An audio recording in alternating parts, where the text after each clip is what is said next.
Hi, Amanda. As the host at my daughter's wedding, you have to make sure you don't make any mistakes and follow my script. If anything goes wrong, it'll bring shame upon me. Hello, Cynthia.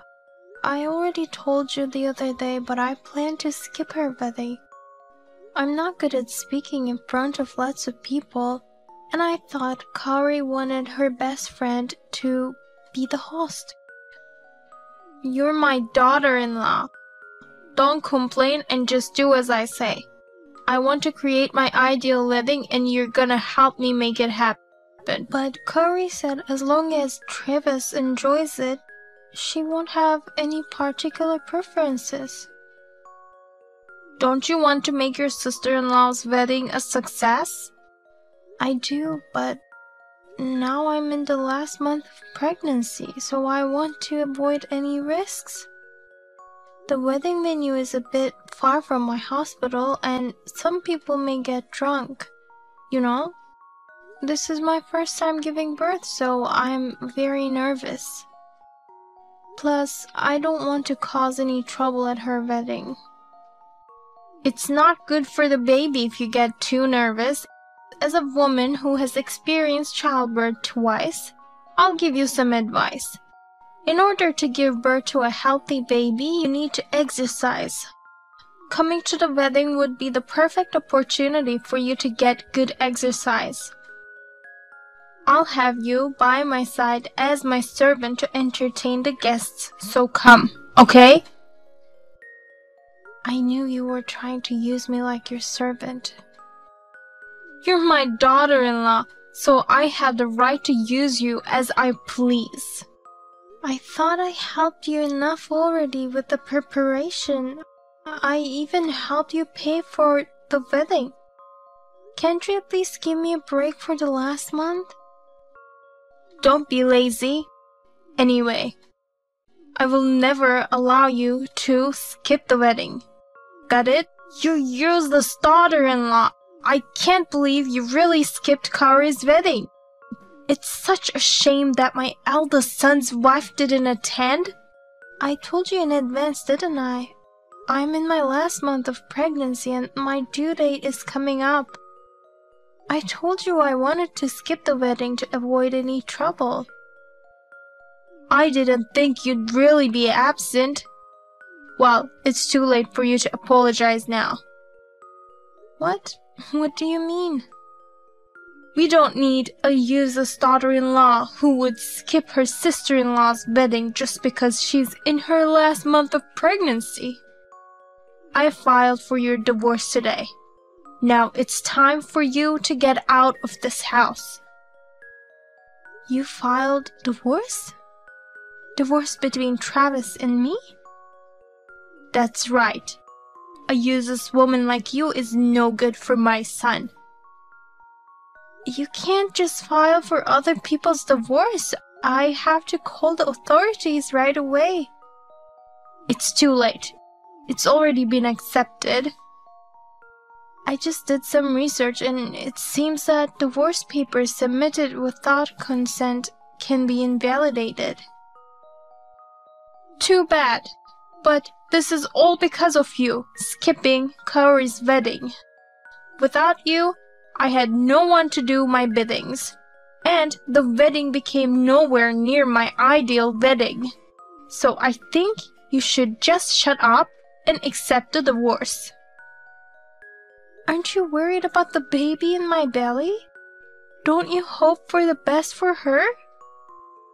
Nothing bad will happen. I think you've seen too many dramas. Anyway, until you reflect on your actions enough, I won't let you in my house. Now, pack up your stuff and get out of this house. We're going to the after party, so you should be out by the time we get back. Amanda, how are you feeling? I'm heading home now, so let me know if you need anything. I'm still fine, thank you for your concern. But don't you have to go to the after party too? I had no intention of going. If I were Kaori and her friends, I wouldn't want my parents to come. But your wife said she's going. Yeah, she wasn't happy with today's wedding. I guess she's going to the after party to vent her frustration. But I don't know if it's gonna be fun partying with such young people. I'm sorry. It's because of me. Why are you apologizing? Your wife is in a bad mood because I missed the wedding. Did Cynthia say something to you? Yes, that a useless wife who misses her sister-in-law's wedding should get out of the house. What? I'm sorry, Amanda. No, you've done nothing wrong. What the hell is Cynthia doing? You're in the last month of pregnancy. How is gonna take responsibility if something happens to you or the baby? Has she done anything else to you? As a matter of fact, she filed for our divorce without permission. No way. I'm going to call the authorities tomorrow and ask them to take it down, but I was surprised it'd go that far. Okay, I'll talk to her about it too. You tipped off my husband. He got mad at me because of you. It's the daughter-in-law's duty to accept the mother-in-law's words without telling others about it. Shame on you. I've done nothing wrong. You know, I'm in the last month of pregnancy and still you try to kick me out. Your actions have gone too far. I don't care what you think. A daughter-in-law who won't even listen to her mother-in-law needs this much of a punishment. Enough is enough. You may dislike me and that's totally fine, but I have a child in my belly now. How could you kick me out of the house or file for divorce when I'm in such a condition? How can you be so cruel? This is my first childbirth. I'm worried every day if I'll be able to give birth safely. Please don't disturb me anymore. You're so annoying. This house you're living in now is ours. You should be grateful that you get to live in such a fine house. You really don't care what happens to me or the baby. What I want is a lovely daughter-in-law who is obedient. I don't want a rebellious wife like you. I understand. Then I have my thoughts too. I'm sure it's not something that will trouble me. You'd better be prepared. I have nothing to be afraid of. Try to trouble me if you can. Hey, Greg. I can't get in the house. What's happening here? The key doesn't fit. Did that useless daughter-in-law do something? Amanda has nothing to do with it. Then who did this? It's my doing. You changed the locks? Yes, I changed the locks on the house while you were out. You can't get into the house with the key you have now. Huh, why would you do that? I can't get into the house with this. I'd understand if you're trying to get rid of that useless woman, but why would you lock me out of our house? You told Amanda to get out of this house. So what? Amanda will never leave the house. We're the ones who have to leave. What do you mean? We built that house. So why are you saying that as if it belongs to Amanda? In fact, it's Amanda's house. Why? Explain it to me so I can understand. This house was built with a loan made by us. But you designed it unnecessarily gorgeous to show off. The extravagant exterior, a huge yard with extra space, and even the interior is elaborate. In the end, we had to take on a lot of debt to pay the mortgage on the house, right? Yes, but you said you already paid that off. Were you not listening to me? It's not us who paid off the debt. It was Amanda's father who took care of it. What? Amanda's father made a proposal to pay off the rest of the debt, saying he was grateful that his daughter could live in such a nice house in an ideal location. Amanda seemed to have told him how much he liked our house. His only condition was to change the house owner to his daughter. We were planning to give this house to our son and his wife eventually, so I agreed. That's why the house is hers. You never told me about that. Why did you agree to that without asking me? I did tell you, but you only heard the part where it would be free of debt. You said I could do anything as long as the debt would be paid off. Anyway, if Amanda doesn't want to live with us, she has the right to kick us out. Oh, no! Not only will she not attend the wedding, but she's kicking her family out? I can't believe this. Greg, let's sue that woman. No, she gave me permission to live there, so there's no need for me to sue her. What? Amanda said Travis and I can continue to live there. She could have kicked us all out right away, but she was kind enough to let us stay. So I'm the only one who got kicked out? You have no right to be angry at her. You know what you've done to her, right? That woman. She messed with my family. I'll pay for you to stay in a hotel for a few days. So, in the meantime, think about what you should do. You could apologize to Amanda and ask for her forgiveness if you want to live here. Or you can just live on your own. I'll never apologize. Could you talk to Amanda and ask her to forgive me? If you ask her, I'm sure she will forgive me. I told you, didn't I? If you want to come back to this house again, apologize to Amanda. Well, it's up to her whether she forgives you or not.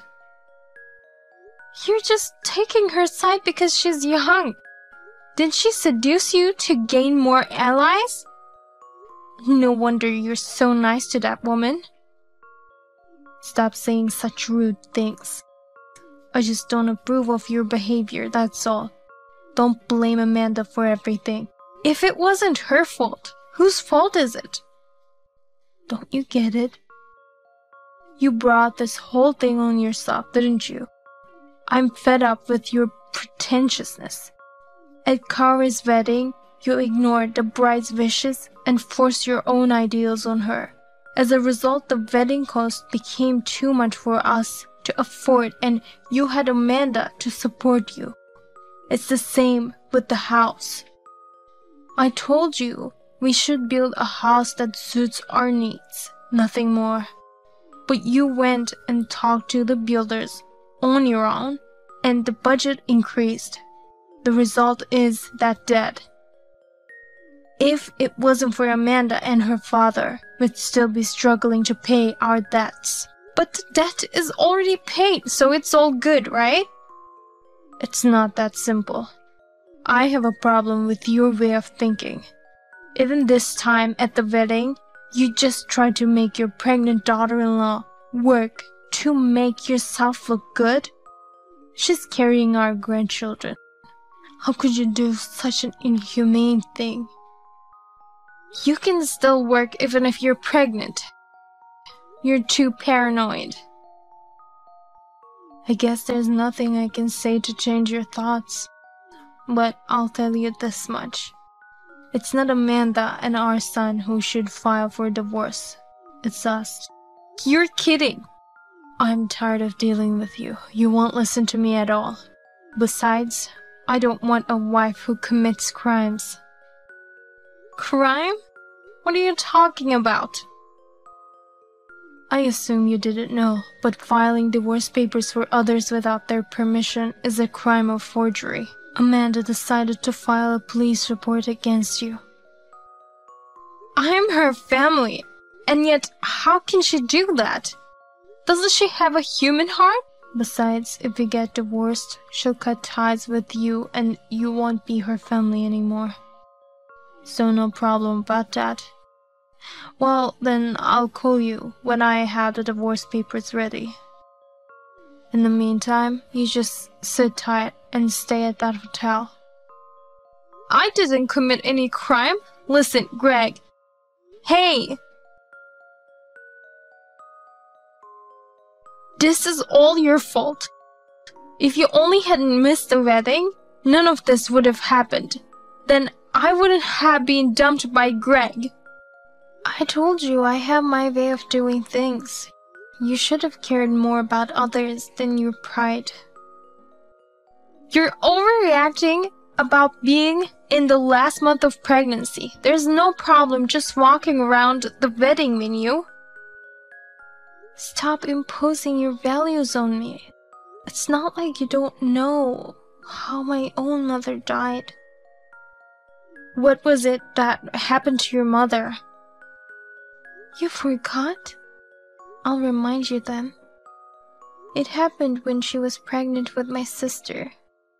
She died in the last month of her pregnancy due to premature separation of the normally planted placenta. Her mother-in-law was always bullying her. I don't know if it was stress or overwork that caused it, but in the end, neither my sister nor my mother survived. Seeing my mother pass away like that, I was terrified of this last month of pregnancy. That's why I wanted to take it easy and rest. And yet, in order for you to look good with minimal effort, you try to put me and my baby at risk. You don't even feel ashamed of your stupid actions. I don't want to live with such a person any longer. If you had such a reason, you should have told me. You just tried to skip the wedding without any explanation, so that's why I was troubled. I did tell you that I wanted to skip the wedding in order to avoid risks, but you wouldn't take things seriously. Well, now I understand what kind of person you are. You only care about yourself. Stop saying rude things to me. Don't be puffed up just because you have Greg on your side. You're just a normal girl with a wealthy father, that's all. I wonder who it was that you asked for financial aid for Kaori's wedding. You? Oh, by the way, if you get a divorce, I'll cut ties with you, and we will no longer be family. Then I will charge you for all the money I've sent you in the past. What? Not only Kaori's wedding expenses, but also half of the debt my father paid. I'm going to ask you to take responsibility for that. There's no way I can pay for that.